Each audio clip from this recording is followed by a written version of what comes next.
अस्सलाम वालेकुम नाज़रीन व सामीन। आज हम आप हज़रात के सामने एक बड़ी खूबसूरत गुफ्तगू लेके पेश कर रहे हैं और उम्मीद है आप तमाम हज़रात हमारे इस चैनल के साथ जुड़े रहेंगे। और चलिए हम वीडियो को सुनते हैं, उसके बाद बात करेंगे। सरकार मोइनुद्दीन हसन चिश्ती गरीब नवाज रदी अल्लाह ताला अन्हु, अल्लाह की नेमतों में से एक नेमत है हमारे लिए। इस मुल्क अजीज़ के लिए अल्लाह ताला की एक रहमत कामिला है, जिनके वजूद मसूद से, जिनके वरूद मसूद से अल्लाह ताला ने पूरे हिंद में बरकतें फैलाई और आज तक 800 साल के बाद भी वो बरकतें देखने को मिलती हैं। संजर एक इलाका है, एक शहर का नाम। पुराने ज़माने में जो खुरासान हुआ करता था, वहाँ का एक इलाका संजर था। इस शहर की एक खासियत मैं आपको बताऊं, इस गांव की। इस शहर में एक भी बंदा ऐसा नहीं था जो तहज्जुद ना पढ़ता। एक भी ऐसा नहीं था। हर घर वाला, हर घर का हर फर्द तहज्जुद ज़रूर पढ़ता था। एक दिन ऐसा आया कि सुबह हो गई अचानक और कोई तहज्जुद के लिए नहीं उठा। ये इत्तेफाक की बात नहीं है, उसमें बूढ़े भी हैं, जवान भी हैं, सारे लोग हैं। कोई एक भी बंदा ऐसा नहीं जिसकी तहज्जुद छूटती हो। तहज्जुद के लिए उन सब का एहतमाम हुआ करता था, पूरे शहर का, पूरे गांव का। लेकिन एक रात ऐसी आई कि उजाला हो गया और कोई तहज्जुद नहीं पड़ा। जब लोग उठ उठ करके घरों से वापस आने लगे, सबको अपना अफसोस होने लगा, इतना उजाला आ गया है और हमारी तहज्जुद रह गई है, कज़ा हो गई। अब फजर के वक्त का वो मंजर जो सुबह सादिक का होता है, सफ़ेदी का, ये नज़र आने लग गया। तो सब इधर उधर सरगर्दां थे। उसमें एक 90 साल की उम्र के बुजुर्ग थे, उनके पास सब लोग जमा हुए और कहा कि माजरा क्या है, ऐसा कैसे हो सकता है कि कोई एक भी बंदा ना जागा हो तहज्जुद के लिए? बरसों से हमारी तहज्जुद कज़ा नहीं होती। उस बुजुर्ग ने सारे लोगों को जमा किया। संजर की बात कर रहा हूँ, संजर की बात कर रहा हूँ। कहा कि मियाँ, ये जो सफ़ेदी तुम देख रहे हो, ये सुबह सूरज के निकलने वाली सफ़ेदी नहीं है, अभी रात मौजूद है और तहज्जुद का वक्त भी बाकी है। ये उजाला वो नहीं है जो रोज सूरज के निकलने से पहले आता है। चलो मेरे साथ। वो साहब कश्फ और साहब बसीरत बुजुर्ग थे, सारे कौम को लेकर के चलते आए और एक घर था हजरत ख्वाजा गयासुद्दीन का, जो सरकार गरीब नवाज के वालिद गिरामी है।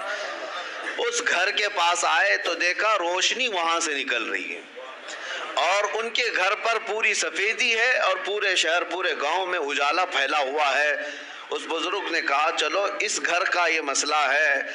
आए, घर पर दस्तक दिया तो हजरत ख्वाजा गयासुद्दीन बाहर आए।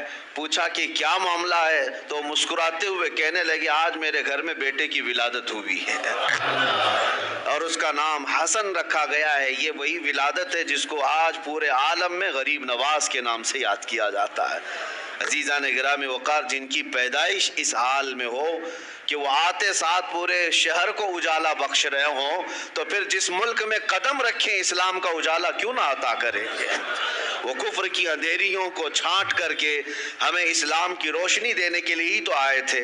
अजीज़ान गिरामी, सुल्तानुल हिंद मोइनुल हिंद सरकार गरीब नवाज रदी अल्लाह ताला अन्हु से हमारी सिर्फ मोहब्बतें और अकीदतें वाबस्ता नहीं है, बल्कि हमारे ईमान और इस्लाम का रिश्ता जुड़ा हुआ है। हकीकत तो बात यह है कि जितने भी सूफिया इकराम, जितने भी मशाइख, जितने भी औलिया हिंद में आए, उन सब की खिदमत अपनी जगह पर। लेकिन आज अलल ऐलान हम ये कह सकते हैं कि पूरे बर्रे सगीर के चप्पे चप्पे पर आज कलमा पढ़ने वालों को ये एहसान मानना होगा कि कलमे की तलकीन भी गरीब नवाज से हमें मिली है। सुल्तानुल हिंद सरकार गरीब नवाज रज़ियल्लाहु ताला अन्हु की बे इंतहा वसातें, मेहनतें, उनकी काविशें थी, जिसकी वजह से इस्लाम आज हर जगह यहाँ पर फैला हुआ और चमक रहा है। और इसी वजह से अब हमें डरना भी नहीं चाहिए कि ये गरीब नवाज का फैलाया हुआ दीन है। हाँ, डरना भी नहीं चाहिए, इसलिए कि उस वक्त की बात जब वो आए थे, 6 या 8 फ़कीर थे साथ में, फ़ुक़रा की एक जमात थी और वो दिल्ली की सरजमीन से होते हुए जब अजमेर पहुँचे थे, तकरीबन हिंदुस्तानी सुन्नी मुसलमानों को वाक़यात मालूम है। क्या अजमेर वालों ने उनका शानदार इस्तकबाल किया था? क्या उनके लिए फूल बिछा दिए थे, रेड कारपेट बिछा दिया था? नहीं, वो जिस अंदाज से अजमेर मोहल्ला में पहुंचे थे वहाँ तो सख्त मुकाबला था और दुश्मनी का सामना था, हत्ता कि उनको किसी दरख्त के नीचे बैठने तक न दिया जा रहा हो, वहाँ के अना सागर से पानी न लेने दिया जा रहा हो। इन हालात में अगर कोई इस ज़मीन पर जमा रह सकता है तो सिर्फ अताए रसूल ही हो सकता है। कुरान कहता है जो लोगों को नफ़ा देता है ज़मीन में वो बरकरार रहता है, और जो झाग है वो उड़कर चला जाता है। जो झाग है, कचरा है, वो उड़कर चला जाता है। सरकार गरीब नवाज यहाँ तशरीफ लाए थे, किसी का कत्ल और किसी का खून करने नहीं आए थे, वो इंसानों को, अल्लाह की मखलूक को नफ़ा पहुँचाने आए, जिसकी वजह से आज तक ज़मीन पर वो बरकरार हैं। वो जहाँ पर आए वहीं पर रहे और वहीं उनकी खानका भी रही, वहीं उनका मज़ार मुबारक भी रहा, बल्कि बरसों तक ये मामला रहा। आज तो उर्स में लोग जाते, उर्सों का मामला आज अगरचे बदल दिया गया हो, लोग इसको एंटरटेनमेंट के लिए यूज़ करते हो। मैं सबकी बात नहीं कर रहा, कुछ लोग कमाई के लिए, कुछ लोग धंधे के लिए। उर्स इसलिए नहीं होता था, बल्कि औलिया इकराम के जो उर्स होते थे उसमें गैर मुस्लिम भी आते तो इस्लाम कबूल करके जाते थे। उनकी सीरतें बयान होती, उनके करामात का जिक्र होता और उनके खानका पर फिर वो औराद व वज़ाइफ पढ़ाए जाते जो उनकी ज़िंदगी में होते थे। तो जितने दूर दराज से आए होते वो अपने दिलों को साफ करके जाते। काफिर हो तो ईमान लाए, गुनहगार हो तो तौबा करके सालेह मुसलमान बन करके जाता। बरसों तक मैं ये बात इसलिए अर्ज कर रहा हूँ कि वो कब्र में जाने के बाद भी लोगों की इस्लाह आज भी कर रहे हैं। कब्र में चले गए लेकिन जो करीब आता है वो तौबा करके जाता है, अपने गुनाहों से सच्ची तौबा करके वहाँ से निकल रहा है। और एक दो नहीं, हज़ारों के वाक़यात इस तरह है। करामात अपनी जगह पर, किसी को बच्चा मिल जाए, किसी को रोज़ी मिल जाए, किसी को कुछ मिल जाए, ये अपनी जगह पर। लेकिन मैं समझता हूँ गरीब नवाज के दरबार की सबसे बड़ी करामत ये है कि बेईमानों को ईमान मिल जाता है और गुनहगारों को सच्ची तौबा मिल जाती, ये सबसे बड़ी करामत है। अजीज़ान गिरामी वक़ार, आपका आना हिंदुस्तान उस तरह से नहीं है जैसे बादशाह लोग यहाँ पर आए। तैमूर आया या फिर अलाउद्दीन खिलजी की बात है, अहमद शाह अब्दाली की बात है, जिनके जिक्र से लोग आज परेशान भी होते हैं। बहुत सारे बादशाह आए। वो ज़माना ही ऐसा था कि जहाँ जहाँ बादशाह लोग अपने फ़ौज को लेकर के जाते, इलाके के इलाके फ़तह करते हैं। अब वो आज बैठ कर के उसको जुल्म और इंसाफ की तारीख़ में रंगना या फिर उसके लिए कंपेयर करना, ये एक अलग बेवकूफ़ी की बात है।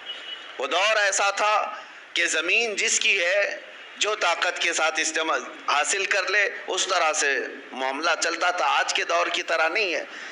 जबकि यहाँ हिंदुस्तान के जो राजे महाराजे थे, तो क्या वो माँ के पेट से ज़मीन लेकर के आए थे? वो भी कब्जा ही किए थे, इधर उधर जाते थे, अपनी फ़ौज को लेकर के जितना हिस्सा उनके हिस्से में आ जाता उस पर कब्जा करते थे। लेकिन ये सारे बादशाह जितने भी आए, हो सकता है ज़मीनों को कब्जा किया हो, तख्त पर कब्जा किया हो। गरीब नवाज इस तरह से न कब्जा करने आए थे न ज़मीन लेने आए थे। मुझे बताओ, अगर ज़मीन ही लेने आए थे तो सरकार गरीब नवाज का महल कहाँ है? सरकार गरीब नवाज की प्रॉपर्टी और जायदाद कहाँ रह गई? उनकी खेती बाड़ियाँ कहाँ हैं? कुछ नहीं है सिवाय उस मज़ार मुबारक के हुजरे के। गरीब नवाज के पास कुछ नहीं था, बल्कि आपके पास जो जुब्बा था जो पहनते थे 16 किलो का हो गया था। 16 किलो का जुब्बा होता है कोई? क्यों 16 किलो का हो गया? ऐसा नहीं है कि 16 किलो उसमें मोती तांबा हीरा सब लगा दिया गया था, बल्कि इतने सालों से उस पर पैच पर पैच, पैच पर पैच लगाते चले गए, पैबंद पर पैबंद, तो जुब्बा बढ़ता बढ़ता वो 16 किलो का हो गया था। सिवाय इसके उनके पास क्या रहा? अजीज़ान गिरामी, मैं ये आज उनके लिए कह रहा हूँ जिन खबीसों ने मेरे सरकार गरीब नवाज की शान में तौहीन की और कहा था कि जिस तरह अक्रोच करने वाले, जुल्म करने वाले, हड़पने वाले यहाँ आए, इसी तरह मोइनुद्दीन चिश्ती भी आए। इन जालिमों को तारीख पता नहीं है, तारीख पता नहीं है। सरकार गरीब नवाज जमीनों को फतह करने के लिए नहीं बल्कि दिलों को फतह करने के लिए आए थे, और उन्होंने वो कर दिखाया है, और वो भी तलवार के जोर पर नहीं, अपने अखलाक के जोर पर कर दिखाया है। सुल्तानुल हिंद गरीब नवाज रज़ी अल्लाह ताला अन्हु अखलाक क्यों ना हो, क्यों ना मुतासिर करें। मैं आपको बताऊं, आपका हर जुमेरात को रोज़ा हुआ करता था, हर जुमेरात आपका रोज़ा हुआ करता था, और मुरीदीन खानका में जो होते, खुलफा शागिर्द सब आपके साथ होते। एक बार ऐसा हुआ कि जुमेरात का दिन ही है, दोपहर का वक्त है, एक फ़कीर आया लाहौर से चल करके, बड़ा दूर का सफ़र करके आया, और वो दुर्वेश आया, गरीब नवाज से मुलाकात किया और मिठाई लेकर के आया था, सौगात तोहफे के तौर पर, और पेश किया कि हुजूर ये मेरी तरफ से कबूल फरमा दें, बड़ी दूर से लाया हूँ। तो आपने हदिया कबूल फरमा लिया, चूँकि सुन्नत है। हदिया कबूल करने के बाद आपने रख लिया, लेकिन वो दुर्वेश इस बात पर जिद था कि आप मेरे सामने थोड़ा सा खा लीजिए, ताकि मुझे इत्मीनान हो जाए कि मेरी लाई हुई मिठाई आपने चख लिया है। आपने फरमाया मैं खा लूँगा। उसने कहा नहीं, मुझे एक बार आपको खाते हुए देखना है, ये मेरे हाथों से ली हुई मिठाई है। आपने डब्बा खोला और मिठाई ली और खा लिया। जुमेरात का दिन है, ये आम लोगों के रोज़े की बात नहीं, सुल्तानुल हिंद गरीब नवाज के रोज़े की बात है। रोज़ा है या नहीं है अब किसको पता चले। आपने मिठाई खूब खा ली, जितना खाना था, और वो उसका दिल खुश हो गया। उसके जाने के बाद मुरीदीन खुलफा पूछने लगे, हुजूर क्या माजरा है, बरसों से तो ये मामूल है कि जुमेरात का आपका रोज़ा हुआ करता है, आज रोज़ा है थे नहीं या क्या है कि आपने रोज़ा तोड़ दिया उस मिठाई के लिए? गरीब नवाज रज़ी अल्लाह ताला अन्हु ने फरमाया, मेरा मामूल वैसी ही था, जो जुमेरात का रोज़ा था आज भी था, लेकिन मैंने मिठाई खा ली। वजह यह है कि रोज़े की कज़ा हो सकती है, दिल के टूटने की कज़ा कैसे हो? उसका दिल अगर टूट जाए, मेरा तो रोज़ा नफिल था, फ़र्ज रोज़ा नहीं है, नफिल रोज़ा है, टूटेगा तो फिर मैं कज़ा कर लूँगा। लेकिन उस फ़कीर का, उस दुर्वेश का जो इतनी दूर से सौगात ले आया है, दिल टूट जाए तो उसके दिल को जोड़ना मेरे लिए और सख्त काम। ये वो अखलाक थे जिन्होंने पूरे दिलों पर हुकूमत की है, ये वो अखलाक थे जिन्होंने पूरे दिलों पर राज किया है। अजीज़ा ने गिरामी वक़ार, सुल्तानुल हिंद गरीब नवाज रज़ी अल्लाह ताला अन्हु के पूरी सीरत में जुल्म का एक आना या एक काई बराबर दिखा दे कोई, मैं मान लूँ कि आपने किसी पर सख्तियाँ की हैं, नाजायज़ तरीके से जुल्म करके किसी चीज़ को कब्जाया है, कभी ऐसा नहीं दिखा सकता। तारीख के झरोकों में झांक करके देखे, हमारी नहीं गैरों की लिखी हुई तारीख से भी ला करके दिखा दो, गैरों की तारीख से। यहाँ पर जब आए थे, जुल्म किसी और ने किया है वो ये बता ना सकेंगे। एक बार से आए हुए दुर्वेश मेहमान के लिए उसके पास कुछ नहीं था, ना हाथी घोड़ा था, न तीर तलवार थे, फ़कत एक गुदड़ी पहने हुए जब हिंदुस्तान की सरजमीन पर आया था तो उसके मुकाबले में आम लोग नहीं उतरे थे, वक्त के राजे उतर गए थे। हाँ, राजा पृथ्वीराज अपनी एक शान रखता था, फौज रखता था, सारी चीजें। एक दुर्वेश से लड़ने की क्या जरूरत थी? एक फकीर जो कोई तलवार नहीं रखता, कोई हथियार नहीं रखता, राजा को उसके मुकाबले में उतरने की क्या जरूरत थी? उस दुर्वेश की ताकत का सबको अंदाजा था और हमेशा से ये रहा है। इस्लाम के मुतालिक ये तारीख याद रखो, सतीजा कार रहा है अजल से ताइमरोज, शरार अबू लहबी से चराग मुस्तफ़वी।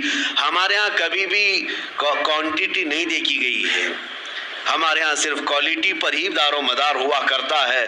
सरकार गरीब नवाज रज़ियल्लाहु ताला अन्हु दुर्वेश गुदड़ी पहने चंद फकीरों के साथ आए, लेकिन मुकाबला करने के लिए पूरी फौज खड़ी है, सिपाही हैं, बादशाह है।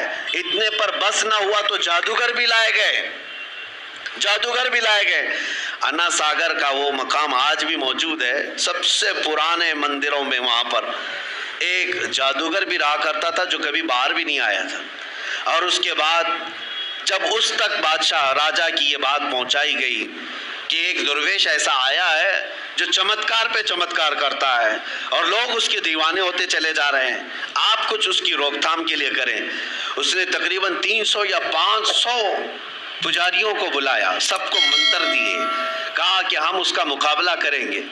ये मैं आपसे इसलिए अर्ज कर रहा हूँ कि हमेशा तारीख को ये देखते आए हक और बातिल का मुकाबला, और अल्लाह तबारक व तआला हक को हमेशा गालिब रखता है। एक दुर्वेश के मुकाबले के लिए 300 या 500 लोगों को मंत्र दिए गए, पढ़ाए गए, ट्रेनिंग की दी गई, और उसके बाद उसी पहाड़ी के दामन में आपको बुलाया गया।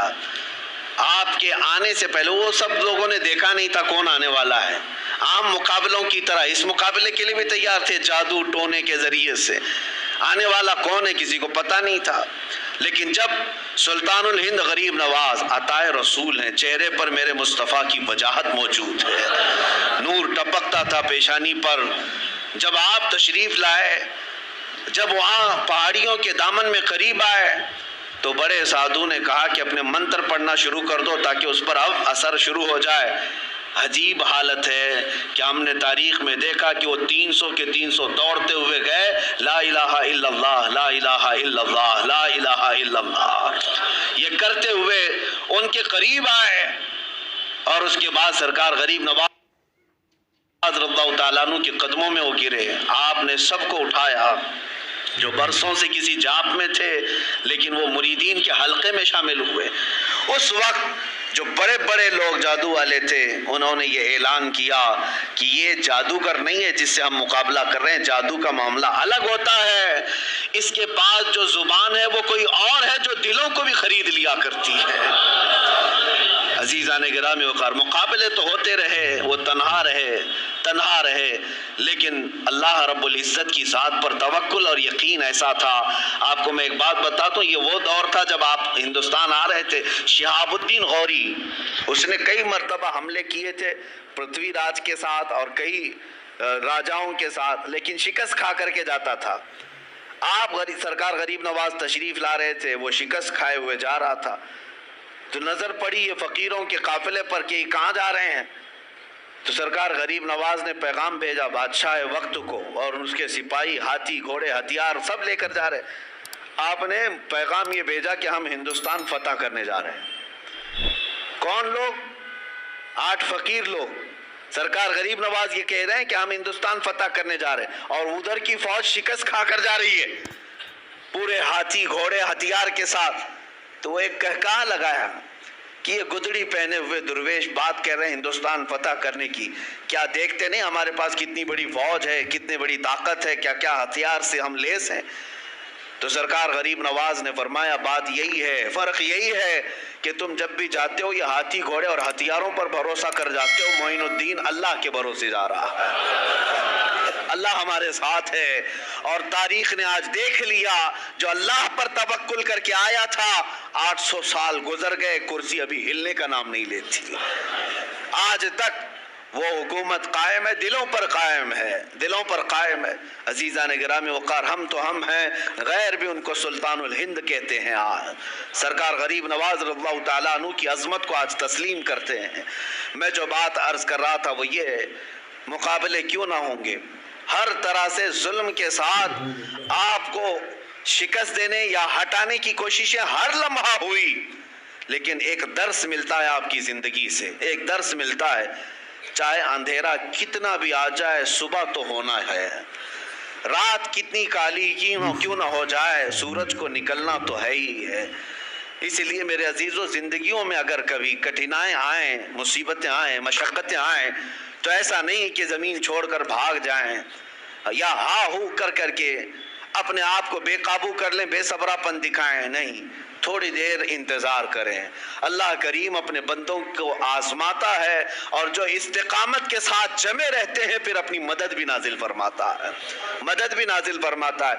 आप क्या समझते हैं कि सरकार गरीब नवाज जैसी आए सब करामतों से सब कुछ हल करते चले गए, सब कुछ हल करते चले गए, इधर करामत दिखाई इधर खाना आ गया, इधर करामत दिखाई इधर कपड़े आ गए? नहीं, औलिया कामिलीन अपने नफ्स के लिए, अपनी ज़ात के लिए करामतों का सुदूर नहीं करते। हाँ, वो बेइख्तियार उनसे कुछ काम सादिर होते हैं, बेइख्तियार होते हैं। वो ऐसा नहीं है कि कोई मुवक्किल है उसको कह दें हाजिर हो जा, अभी मुझे सोना ला करके दे दे, अभी मुझे चांदी ला कर दे दे, मिठाई की ख्वाहिश हुई फला मिठाई की दुकान से मिठाई ला के दे दे। ये करामतों का मतलब ये नहीं होता। वो अपनी जात के लिए, पेट भरने के लिए करामतों का इस्तेमाल नहीं करते। उनके पास करामतों का इख्तियार था, बावजूद उसके फाके पर जिंदगी गुजारते थे। आपको हमारी वीडियो कैसी लगी? उम्मीद है कि आपको हमारी जो वीडियो भी आपने सुनी है बड़ी अच्छी लगी होगी, और आप इसको शेयर भी करें, और ताकि और लोग सुनेंगे, उनके इल्म में मज़ीद इजाफ़ा होगा, अमल में बरकतें नसीब होंगी। तो दुआ है कि अल्लाह ताला आपको भी शादोबाद रखे और खुदा ताला हम सब की मुसीबतों को दूर फरमाए। अस्सलामु अलैकुम व रहमतुल्लाहि व बरकातुहू।